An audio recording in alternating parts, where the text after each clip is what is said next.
पास आता है propagation of the impulse. Propagation का मतलब क्या होता है? प्रोपगेट करना, आगे बढ़ना। When the action potential develop and spread along the entire length of neurolemma, it is called propagation of the nerve impulse. Propagation क्या होता है? जैसे मैंने आपको बताया, जैसे न्यूरॉन का इतनी बड़ी मेम्ब्रेन है ना, तो उसके एक हिस्से पे एक्शन पोटेंशियल आया, एक हिस्से के सोडियम चैनल ओपन हुए, तो वहां पे पोलैरिटी चेंज हुई। पूरे में एक साथ ही चेंज होती, मेम्ब्रेन के एक हिस्से पे पोलैरिटी चेंज हुई। अब क्या होगा, जब एक सोडियम अंदर गया तो वो जाके सारी, मैंने कहा था ना, सारी कुंडियां ओपन कर देगा, सारे गेट खोल देगा अंदर जाके सोडियम के।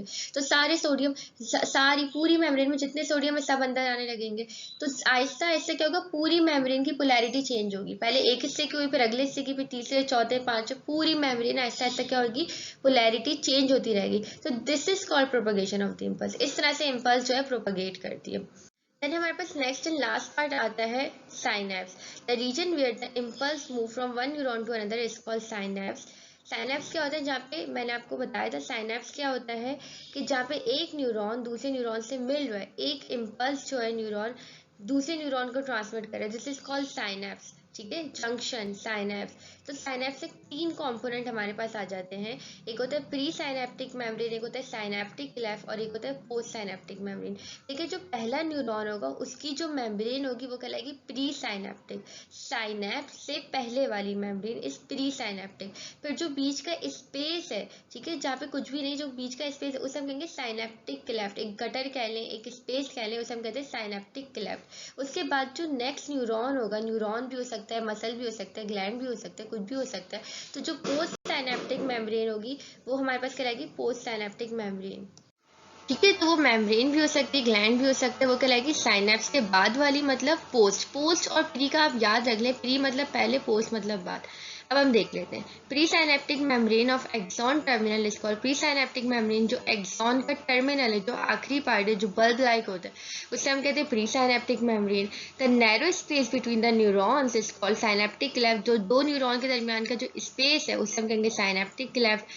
फिर post synaptic, the membrane of dendrites of another neuron is called post synaptic membrane. ठीक है, जो अगला न्यूरॉन होगा उसकी जो डेंड्राइट्स होंगी उसे हम क्या कहेंगे, पोस्ट साइनेप्टिक मेम्ब्रेन।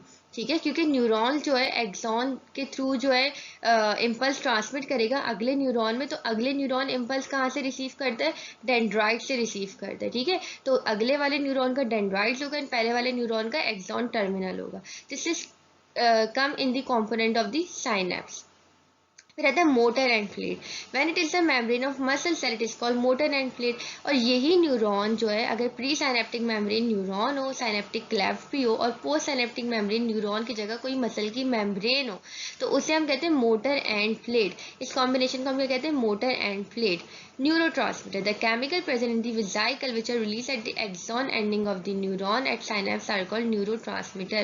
फिर ये जो एक्सॉन टर्मिनल्स होते हैं ना, डायग्राम में देखें येलो कलर के जो एक्सॉन टर्मिनल्स हैं, इस टर्मिनल्स के अंदर विजाइकल्स होते हैं, छोटे छोटे पैकेट्स होते हैं। उन पैकेट्स के अंदर क्या मौजूद होता है, न्यूरोट्रांसमीटर मौजूद होता है। क्या मौजूद होता है, न्यूरोट्रांसमीटर मौजूद होता है।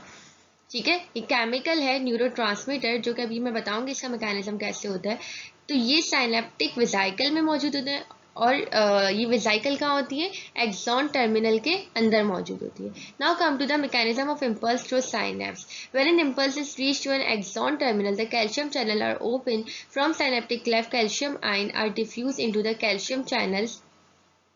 Due to this, synaptic vesicle fused with the presynaptic membrane, causing the release of neurotransmitter molecule into the synaptic cleft. The neurotransmitter bind to the receptor on the postsynaptic membrane, which generate action potential in the postsynaptic cell.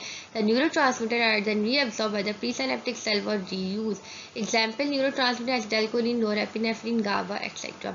देखिए mechanism क्या है, जब भी impulse आई, action potential आया, axon पढ़ा था ना अभी हमने, पूरा न्यूरॉन्स में ही आता है। तो जिस तरह से जब इम्पल्स आई, जब ये एक्सॉन टर्मिनल पे पहुंची, तो क्या होगा कि जब इम्पल्स आएंगी तो क्या होगा, कैल्शियम चैनल को ये क्या करेंगी, ओपन करेंगी। एक्सॉन टर्मिनल में मौजूद होंगे कैल्शियम के गेट, एक्सॉन टर्मिनल पे कैल्शियम के गेट को ओपन करेंगी। जब कैल्शियम गेट ओपन होंगे तो साइनेप्टिक क्लेफ्ट के अंदर जो है न्यूरोट्रांसमीटर मौजूद होगा। साइनेप्टिक क्लेफ्ट के अंदर कैल्शियम आयन मौजूद होंगे। जब कैल्शियम गेट ओपन होगा तो क्लेफ्ट के अंदर से प्री साइनेप्टिक मेम्ब्रेन में या एक्सॉन टर्मिनल के अंदर कैल्शियम गेट से कैल्शियम अंदर चले जाएंगे। जब कैल्शियम अंदर जाएंगे तो कैल्शियम जाके क्या काम करेंगे, जो विजाइकल मौजूद थी ना साइनेप्टिक एक्सॉन टर्मिनल में, इस वेसाइकल को जाके फ्यूज कराएंगी एक्सॉन टर्मिनल के साथ, फ्यूज कराएंगी और इसका रप्चर कराएंगी, इसको ओपन कराएंगी। जब ये वेसाइकल को फ्यूज करा के रप्चर ओपन करवाएंगी तो वेसाइकल के अंदर क्या मौजूद था, न्यूरोट्रांसमीटर जो कि एसिटाइलकोलिन, एपिनेफ्रिन कुछ भी हो सकता है, उसको रिलीज करवाएंगी। जब ये नॉर एपिनेफ्रिन और एसिटाइलकोलिन रिलीज होगा, ये रिलीज होगा और पोस्ट साइनेप्टिक मेम्ब्रेन के ऊपर इसके चैनल्स लगे हुए होंगे, इसके रिसेप्टर लगे हुए होंगे, इसके गेट लगे हुए होंगे। ये न्यूरोट्रांसमीटर जाके अटैच हो जाएगा अपने रिसेप्टर से जो कि पोस्ट साइनेप्टिक मेम्ब्रेन पे लगे होंगे। जब ये पोस्ट साइनेप्टिक मेम्ब्रेन पे अटैच हो जाएगा तो ये वहाँ पे क्या जनरेट करेगा, एक्शन पोटेंशियल जनरेट करेगा। इस तरह से एक न्यूरॉन दूसरे न्यूरॉन में मैसेज ट्रांसफर करता है, इसको हम साइनेप्स कहते हैं। किस तरह से इम्पल्स ट्रांसफर होती है थ्रू द साइनेप्स, ये मैकेनिज्म था, ठीक है। और फिर जो बचा हुआ जितना न्यूरोट्रांसमीटर लगना था वो लग गया। अब जो बचा हुआ न्यूरोट्रांसमीटर है वो दोबारा से क्लेफ्ट में चला जाएगा और वो दोबारा से पोस्ट प्री साइनेप्टिक मेम्ब्रेन में चला जाएगा, वहाँ पे दोबारा से स्टोर हो जाएगा ताकि अगले उसमें काम है। बहुत सारे तरह के न्यूरोट्रांसमीटर होते हैं, epinephrine, nor epinephrine, acetylcholine, GABA, ये सब इस्तेमाल होते हैं, ठीक है। तो this is called synapse of the impulse या mechanism of impulse to the synapse. यहाँ पे जो है एक्शन पोटेंशियल का टॉपिक जो है ख़त्म होता है। फिर आ जाता है हमारे पास रिफ्लेक्स एक्शन। रिफ्लेक्स एक्शन क्या होता है, the automatic involuntary response which occur either due to the internal और external stimuli are called reflex action, ठीक है। रिफ्लेक्स एक्शन क्या होता है कि ये ऑटोमेटिक होता है, हम खुद ब खुद नहीं करते, ये ऑटोमेटिक होता है, खुद ब खुद होता है ये, ठीक है। इनवॉलेंट्री होता है, वॉलेंट्री का मतलब होता है हमारे कंट्रोल में, इनवॉलेंट्री मतलब जो अपनी मर्ज़ी से खुद ब खुद हो रहा हो। तो ऑटोमेटिक, खुद ब खुद, involuntary response which occur due to the internal और external stimuli are called reflex action. Reflex action क्या होता है, जैसे आपने कभी ये वर्ड सुना होगा, नॉर्म आप लोग ना कॉमन बातों से रिलेट किया करें। मैं भी यही ट्राई करती हूँ कि आप लोग को कॉमन बातों से रिलेट करके बताऊँ ताकि आप लोग को रिटेन रहे। होता क्या है कि जैसे कभी कोई आपके ऊपर हमला कर रहा हो, ठीक है, कोई आपको मार रहा हो या कोई आपको कुछ कर रहा हो, तो आप फ़ौरन से पलट के मारेंगे, बिना सोचे समझे आपका हाथ उसकी तरफ उठ जाएगा, या आप अपना बचाव करेंगे या आप अपने आप को हटा लेंगे, सेफ साइड पे लेके जाएंगे। तो ये क्या थे, आपके रिफ्लेक्सेस थे। तो इसलिए हम बोलते हैं ना कि तुम्हारे रिफ्लेक्सेस बहुत अच्छे थे, मतलब तुमने फ़ौरन से एक्शन किया। तो रिफ्लेक्स एक्शन भी यही है कि किसी भी चीज़ पे कोई भी इंटरनल स्टिमुलस हो या एक्सटर्नल स्टिमुलस हो, उस पर जो फ़ौरन से एक्शन हो रहा है, फ़ौरन से जो रिफ्लेक्स हो रहा है, वो कहलाता है reflex action. Parts of reflex action क्या होते हैं, रिफ्लेक्स एक्शन के पार्ट्स हमारे पास आ जाते हैं, 4 पार्ट्स आ जाते हैं। सबसे पहले रिसेप्टर होता है, सबसे ज़रूरी है, क्यों, क्योंकि वो स्टिमुलस को रिसीव करेगा।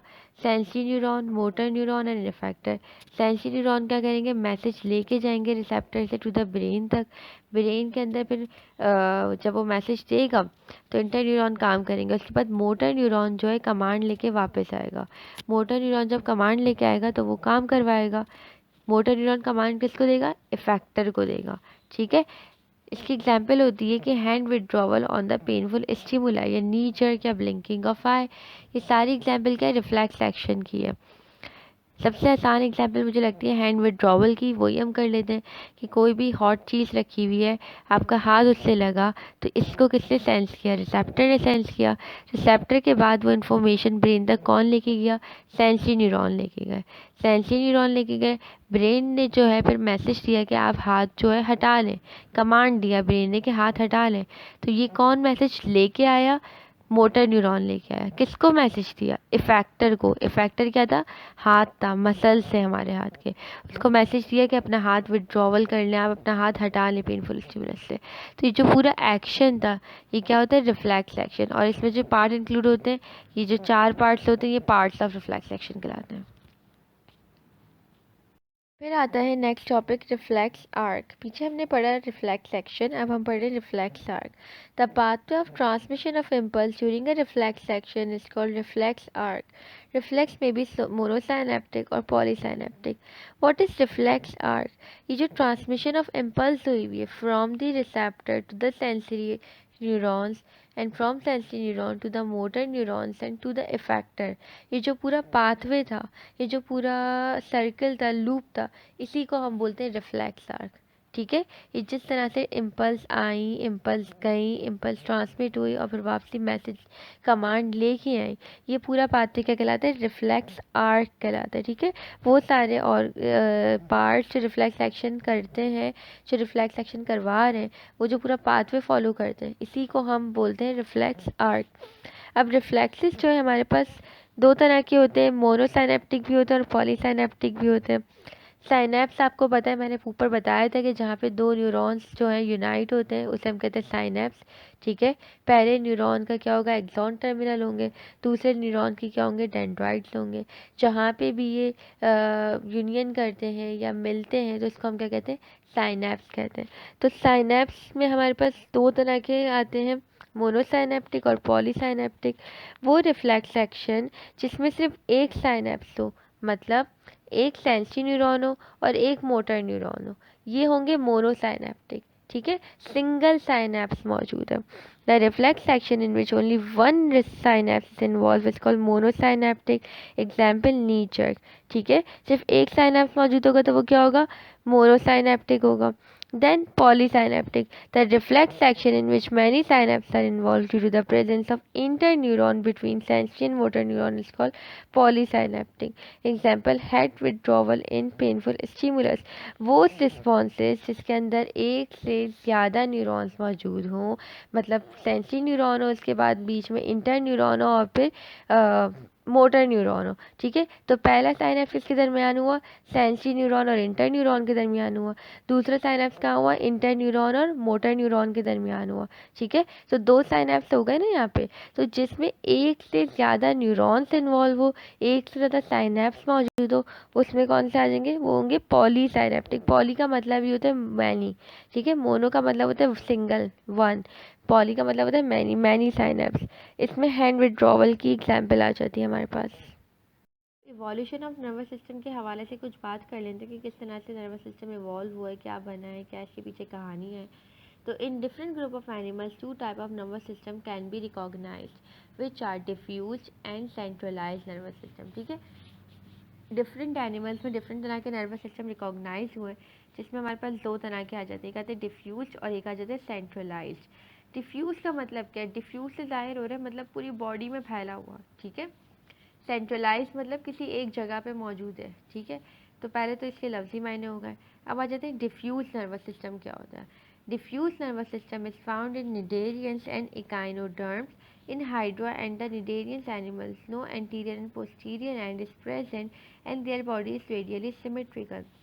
ये किस में मौजूद होते हैं? ये निडेरियंस एंड इकाइनोडर्म्स में मौजूद होते हैं और हाइड्रा में। ठीक है। ये जो निडेरियंस, इकाइनोडर्म्स और हाइड्रा वगैरह हैं, ये रेडियली सिमेट्रिकल एनिमल्स हैं। इनको हम, इनकी बॉडी का कोई हाफ नहीं कर सकते, कोई सिमेट्रिकल वो नहीं होता। इनके पास कोई एंटीरियर एंड पोस्टीरियर एंड नहीं होता, ना इनके पास कोई हेड वगैरह होता है। ठीक है। इनके पास कोई ना हेड होता है, ना इनका कोई एंटीरियर और पोस्टीरियर एंड होता है, ना आगे का हिस्सा ना पीछे का हिस्सा, कुछ इस तरह से इनकी बॉडी डिवाइड नहीं हुई हुई होती। The flow of information is not highly directional and is diffuse and in all direction. If a stimulus is strong, like as in capturing the prey, the transmission of impulse is slow because of synapse involved. There is no brain but the nerve cell constitute the nervous system. देखिए तीन चार बातें आप इसकी याद रख लें। एक तो क्या है कि इसमें डिफ्यूज है नेटवर्क जो है पूरे, देखिए पिक्चर में जो दिख रहा है ब्लैक ब्लैक से, ये पूरी डिफ्यूज जो है न्यूरॉन्स है, इनकी पूरी बॉडी में फैले हुए हैं। इनके पास कोई हेड वगैरह नहीं है जहाँ पे ब्रेन हो या न्यूरॉन्स हो। ठीक है। तो पूरी बॉडी में ही इनके न्यूरॉन्स मौजूद हैं, नर्व सेल्स मौजूद हैं। तो इसीलिए इनके पास स्टिमुलस जो होता है वो क्या होता है? डिफ्यूज होता है। ठीक है। कोई डायरेक्शन नहीं होती, नॉन डायरेक्शनल होता है। इसी वजह से इनकी इम्पल्स भी क्या होती है? स्लो होती है। मतलब इनका एक्शन भी क्या होगा? स्लो होगा। क्यों? क्योंकि देखिए देखिए एक जगह पे जब एक्शन जाना होगा ना, वो सीधा जाके वहीं हिट करेगा, फ़ौरन एक्शन होगा। जब इतनी सारी जगहों से होता हुआ, पूरी बॉडी की जगहों से होता हुआ जाएगा, तो डिफ्यूज़ एक्शन की वजह से, डिफ्यूज़ स्टिमुलस की वजह से इसकी इम्पल्स भी क्या होंगी? स्लो होंगी। इसका एक्शन भी क्या होगा?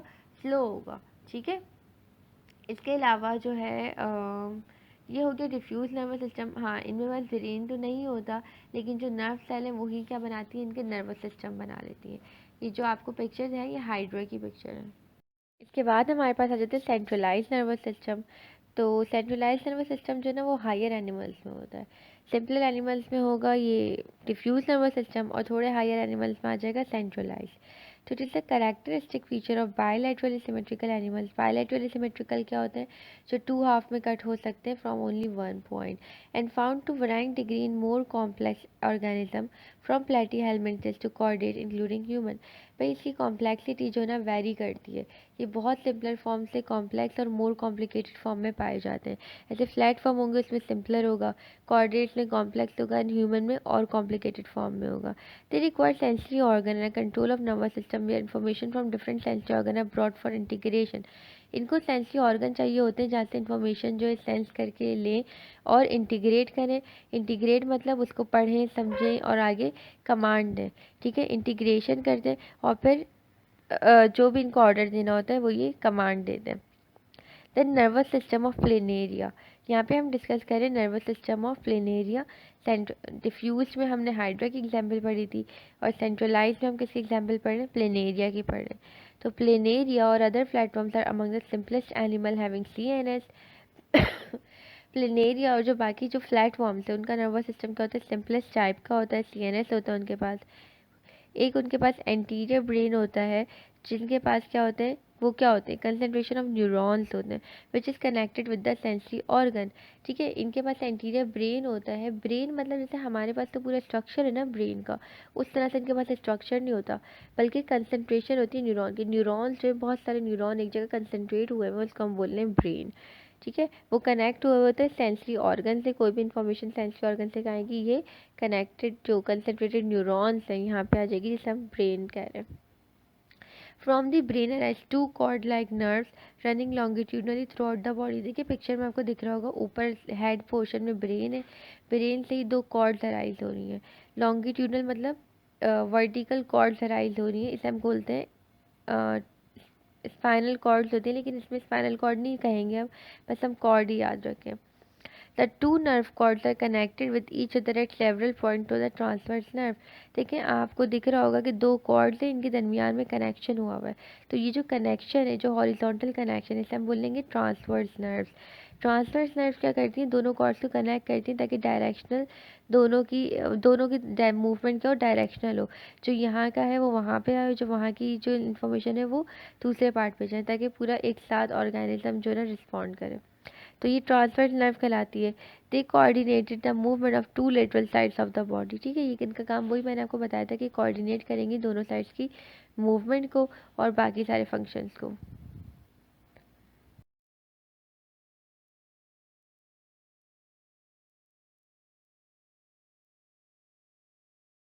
मैं उम्मीद करती हूँ कि आपको आज का लेक्चर बहुत अच्छे से समझ आया होगा, लेकिन स्टिल अगर आपको किसी भी किस्म का कोई भी क्वेश्चन है तो आप दिए हुए इन कॉन्टैक्ट डिटेल्स पे हमसे राब्ता कर सकते हैं। Thank you. Don't forget to subscribe, like, share and comment on our YouTube channel Alpine Academy. Thank you.